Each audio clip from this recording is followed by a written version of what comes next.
Hi there, I hope we're all well. I just wanted to give a quick video to explain how to use our digital exercise books. So, in our digital exercise books, we need to make sure we put our full name. So, I would put my name here,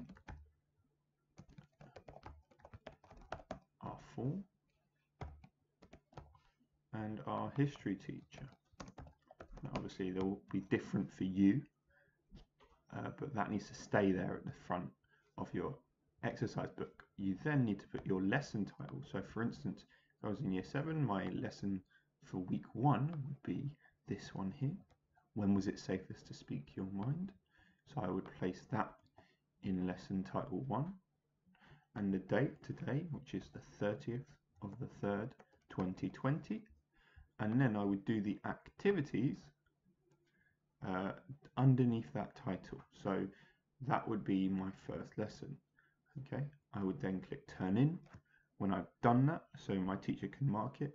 And then my next lesson, I would do exactly the same thing. So we continue down as weeks go on.